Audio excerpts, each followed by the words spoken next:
When walking through the historic streets of the hostess city, you can find enduring knowledge.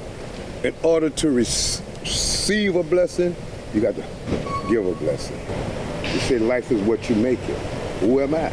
I'm just one voice, but I can make a difference. But it may not be from who you think. And if you want to know the truth, ask Uncle Butchie. From Uncle Butchie to many others, the homeless community in Savannah all have a story to tell.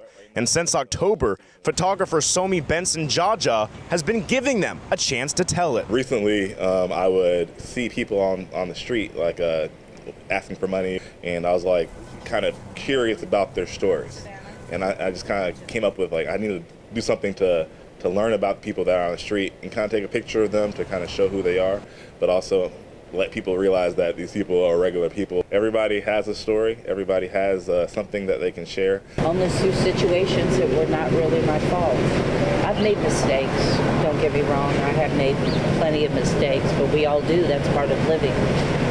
But homelessness is not part of living. Miss Lucy's story of homelessness begins 20 years ago after she spent time at the Rape Crisis Center. Came back here when I had a family. They're gone. Everyone's gone. But I don't want to spend the rest of my life sleeping on park benches.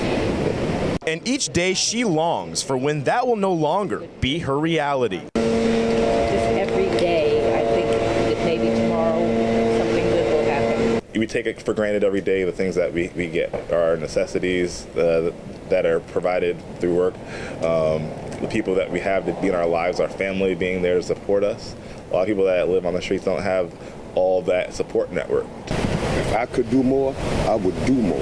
Butchie tells us he's been homeless for about 5 years. Doing pretty good, doing above ground. I'm in a nice little place. But then Matthew came.